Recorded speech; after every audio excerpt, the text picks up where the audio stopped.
What's up? We're just going to give y'all just a second to join us.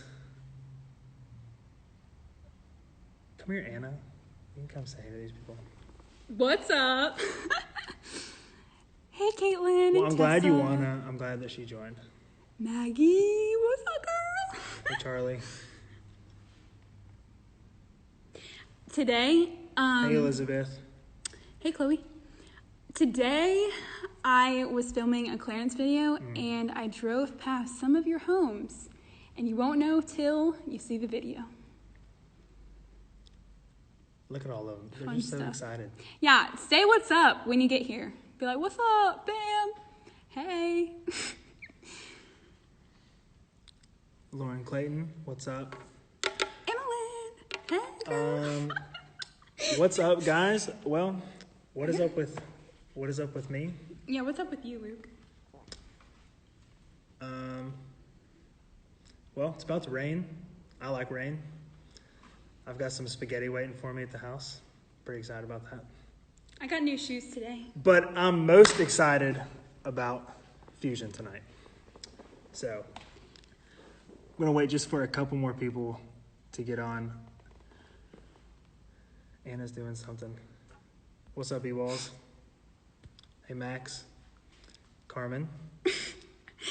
You're just shouting out everyone. Ashton. Ashton. What's up? I'll see you in a couple days. Social distancing. You're going to be 6 feet apart, right? Nope. Luke, you look good. Thank you. I appreciate that. Do you agree, Kevin?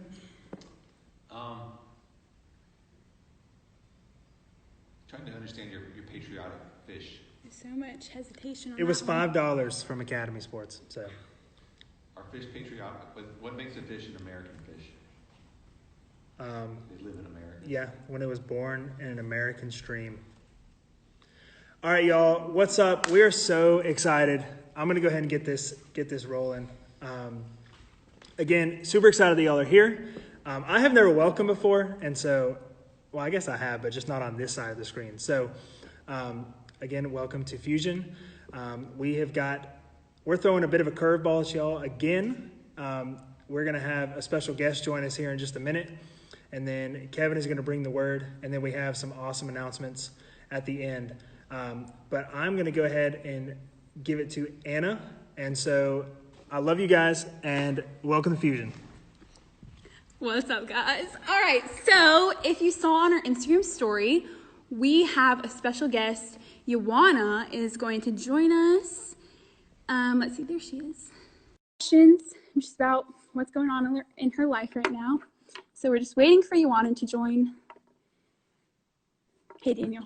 Hi. What's up? Not much. Just here at my house. Like Yeah, always. well, thank you for joining us. Thanks for having me. Yeah, of course. So, I just have 5 questions for you. Okay. Number 1, how have you been during quarantine? Bored, obviously, because 2 months of staying home is not ideal, but I have found many new hobbies, I guess. Oh, I started sewing. wow. Got a sewing machine. I'm like an old lady now, but I literally just went to Michael's and just picked out a bunch of random stuff. And that's what I've been doing for the past 2 months. That's awesome. I like Yeah. that. So what is something that God has been teaching you during this time? Obviously being like a senior and like looking forward to like the entire year for like the ending part, especially May and June of like exams and just like leaving high school forever. It's been hard to just understand that, you know, it's not that God is absent, it's that we have to be patient. There's a bigger plan that we may not see. Yeah. And I think it's just been really difficult just realizing that, you know, we can't see this bigger picture because we're just like in this one part, and it's just it's difficult, you know. Yeah. But yeah. What is something, maybe a Bible verse that has encouraged you during this time that you would like to encourage someone else with? Hold on, I have it written down. Let me just hold on just a second. You're good. Okay, so it kind of goes with the whole aspect of just like being patient, but also staying like true to yourself and like just being strong during times like this. And it's Deuteronomy 31:6, and it says, "Be strong and courageous, do not fear or be in dread of them, for it is the Lord your God who goes with you. He will not leave you or forsake you." And that's just kind of been a reminder for me, like every day, to just know that it's okay that I'm not gonna finish off the way I wanted to, but as long as I stick by him and with him, it's gonna like all turn out for his good, not what we wanted, but it's for his good. Awesome. I love that verse. Thanks. So what's been a positive thing in your life during this season? A positive thing, I guess just catching up with family. I know for me, especially my family being spread out like around the whole world, like my extended family, we get to kind of just talk now. Like we all on Sundays, we kind of just get on Zoom, and my grandma, who I don't really see or talk to, gets on there and we talk. And even if it's like for 3 hours, trying to get her to like, get on, I think it's just like a beneficial thing. Cause like if this was like last year, we would not be able to like get all together and have like the same kind of intent to like talk to one another, since we'd be like everyone would be doing their own thing kind of. That's so fun. I love that. Okay, last question. What is the first thing you are going to do, or maybe the first restaurant you're going to eat at, as soon as like the restrictions are lifted and you can go out again? What's one of the first things that you're going to do? Obviously hang out with people. I have been shopping. Like I went to Target the other day because I just could not stay home. Like I could not. You can't resist Target that long. Yeah. I think one thing would probably go to Carowinds, and the reason I say that is because I used to always go because we had the little passes, but now I'm like really missing it. I'm looking back and I'm like, wow, you know, like what's your favorite roller coaster? The Fury. I don't know. It just gives you that suspense and then drops you, and I'm like, yes, I needed that. And I feel like after this 2 months, you just need like a rush, you know? Yeah, you need that just sitting home. Yeah, I feel that. That's a good answer. Yeah. Perfect. All right. Well, thank you so much for joining us. Thank you. Answering my questions. It was really good to see you and hear from you. You too. All right. Bye. Bye. All right, guys. So now we're going to continue the live with Kevin's devotion. What's up? So I haven't been to Carowinds since probably 2002, maybe. I didn't live in North Carolina for a long time. Like in high school, I went a lot, but there's a huge gap in my Carowinds experience, and I've never taken any of my kids there. But what I want to talk about tonight, I was thinking back this afternoon that I pretty much had 4 people who I would consider to have been my youth pastor when I was going through the youth group. I moved. I was at the same place for 6th through 10th grade. So John was my youth pastor for the majority of my time in the youth group. But then I moved in the middle of 10th grade year, and got a new youth pastor after a while. His name was Jeff, and by the way, he's the one when I end with a "so what."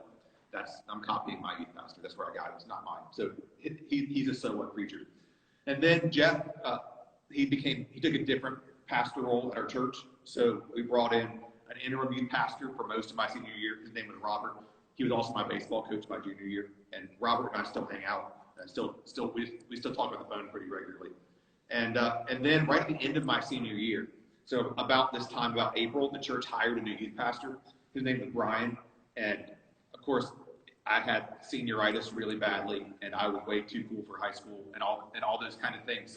So I never really I didn't really give Brian much of a chance, because I'm like, dude, I'm going to be out of the youth group in like 3 months. Why? I'm moving away. So, but then I went back and interned at the church later and worked with Brian. I was his intern, but I went to youth camp with him, which I've got some horror stories from that. But my first ever youth camp as a leader. But I've just stayed in touch with him over the years. So one of the cool parts for me about quarantine life and Sundays being a little bit less hectic is I've actually gotten to listen to some of the people from my past.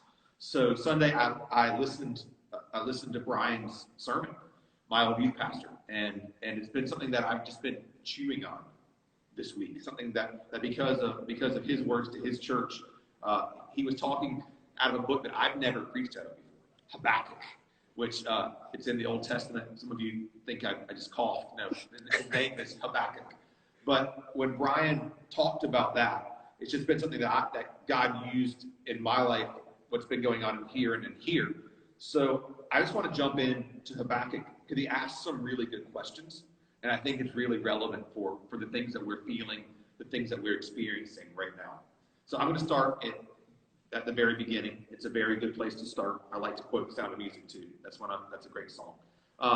But verse 1 of chapter 1, it says, the oracle that Habakkuk the prophet saw. So an oracle is basically like this dream, vision, revelation message. So he sees this vision, and it's a guy named Habakkuk. It's actually interesting. I've forgotten this, but he's probably the least known prophet in the Old Testament. Like, we know pretty much nothing about him. We have his name. A lot of scholars think he worked out of Jerusalem, was speaking to Judea, and that's pretty much all we know of him. So we come into this vision, this oracle that he's experiencing, and he's complaining, and he's asking God questions. So we pick up in verse 2, right in the middle of a conversation between Habakkuk and God.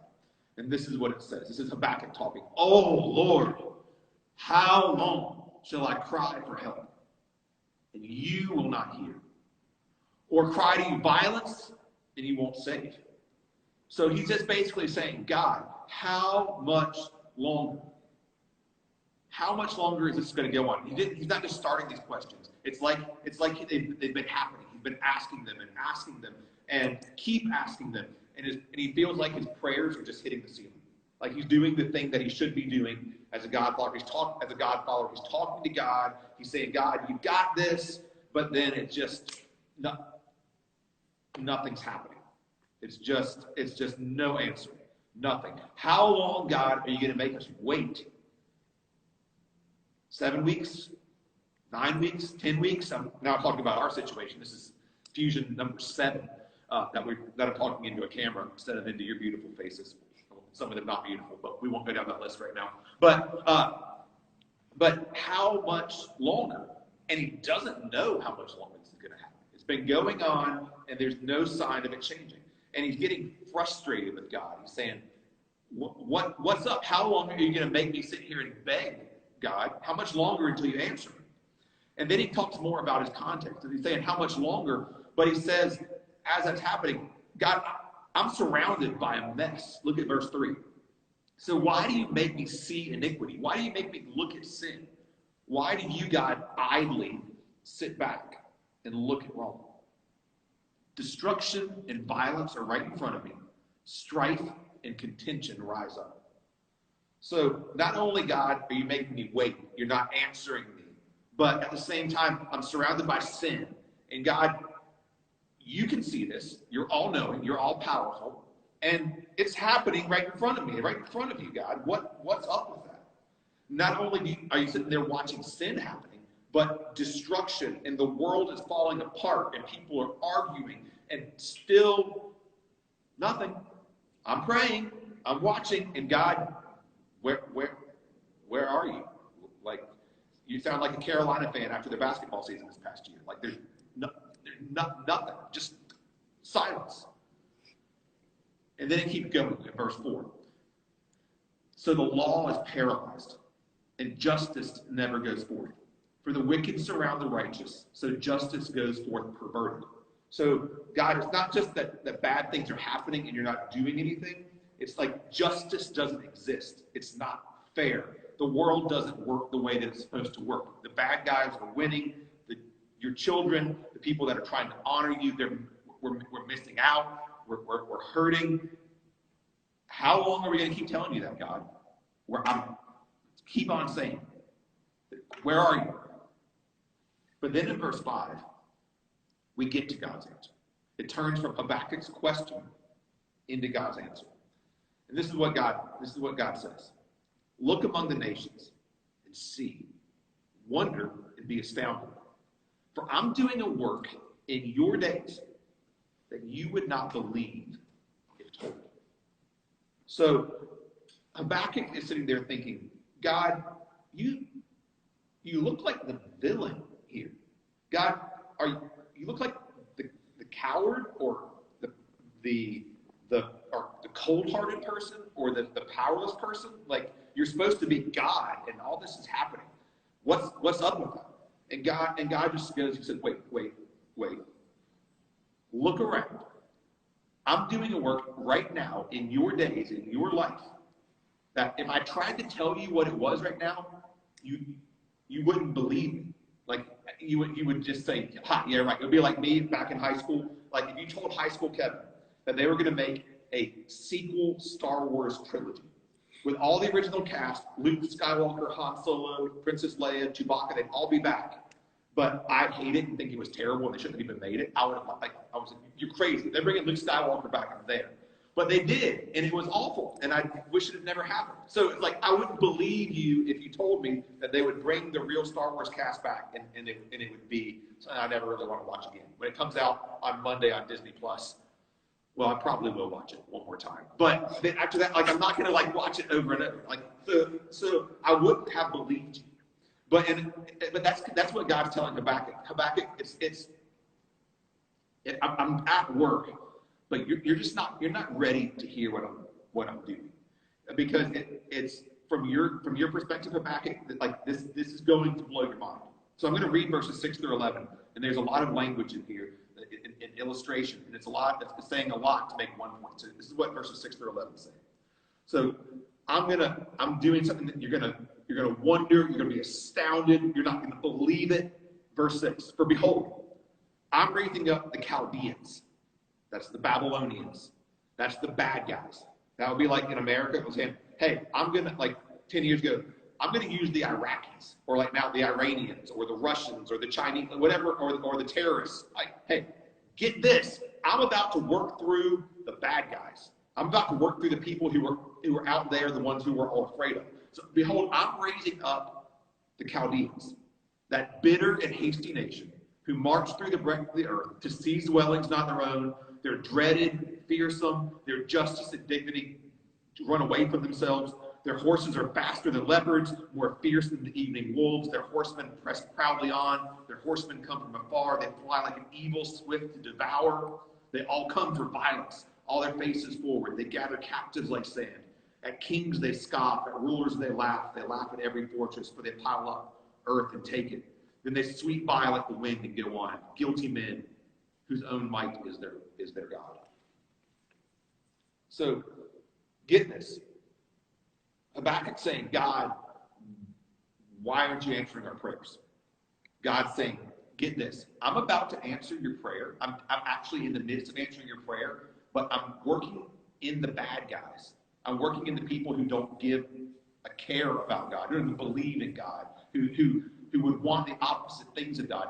They're the ones that these sinful Chaldeans, these godless people, I'm going to use them to work in your lives.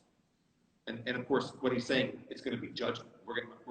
Your sins are going to be judged by these people. So that's where the illustration breaks down for us. I don't think COVID-19 is a judgment on us for our sins. That's not what I'm saying at all. But what I'm saying is that sometimes when we get so frustrated with God, it's because God's answers aren't what we're looking for or what we expect. So what is our so what? So shout out to Jeff, my old youth pastor. The first part was inspired by you, Pastor Brian. This one, so what? What do we do with that? So here, I just had two questions that I had to ask myself. The first one is a reminder more than a question. When God looks to me like he's unjust or incompetent or powerless or had those feelings like, God, why? God, this makes no sense. God, this isn't fair. What's happening is that you and I are the ones who are missing perspective or missing information, because that's never who God is. Often his guidance, his provision, his answers, his movement is right in front of us. We just can't believe what it is. His ways are not our ways. His purposes are not our purposes. he doesn't do it the way that my plan says it should go. So I just look at that and go, nope, God's not at work because God's not doing it my way. It could be something like, there's no way God would ask me to give that up. There's no way God would let that happen in my life. So God's abandoned me. But what we see here with Habakkuk is if God's going to work through the villains, then there's a lot that he can do in my life, in your life, for your good and for his glory. And they're just not, we don't even have categories for it. And if he tells us, we're not going to believe it anyway. So like for me, moving in 10th grade, like I remember still the day, I was 15 and I was in the kitchen. My dad called us into the kitchen and he's like, hey, I took a new job. And I'm like, ha ha. Like, no, like we're moving 4.5 hours away. And God and I had my dad and I didn't have much conversation about that because it was done. And it's like, okay. So, and he didn't really want, it was what was going to happen. So there was no argument with my dad. But God and I had some conversations about that. Like, God, my parents are throwing away my life. God, how could you do this to me? All my friends, everything is, I'm about to get my driver's license. Like, you're going to take my junior and senior year away from me with everything that I thought. And there's no way that I could possibly have known standing there in the kitchen that because we moved, I would meet my wife. I would meet Brandon because we moved. That because we moved, I would meet these youth pastors like Jeff and Brian that helped shape my calling to be what I was going to do for my entire life and realize I was going to be called to be a youth pastor. Like, so in that moment, I didn't even have a category for saying God's at work in this. All I could see was what I was losing. But what happened, looking back on it now, I would make that move 1,000 times out of 1,000. I would feel that pain 1,000 times out of 1,000 because that's how I met Brandon. That's why I have Luke and Emmy and Jude in my life. That's why I'm a youth pastor today, because of that event where God plucked me from everything that I expected, everything, all of my plans, and put me down somewhere else. So when it looks like God has messed up, the problem is not God. He's just as faithful. He's just as powerful. He's just as loving. The problem is that I'm missing a piece of the information. That he knows something, he's doing something that he hasn't told me about. So that's one thing we can take from Habakkuk's story. The second thing that we can take from Habakkuk's story is when we're faced with hardship, like Habakkuk was. He was suffering. He was going through a lot of questioning, a lot of bad things happening. We can either lean into a conversation with God or we can run away from God. That's really it. There is no middle ground. You can't just kind of like stay where you are. You're either moving towards God or away from God. So Habakkuk, he kept on talking to God.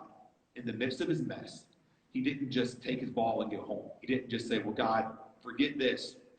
I'm done talking to you. In his frustration, in his pain, in his lack of understanding, he kept on talking to God. Even though it looked to him like God was being silent. God wasn't, but he knew God well enough to know that my only option is to lean into you, because if I stop doing that, then I've lost everything else.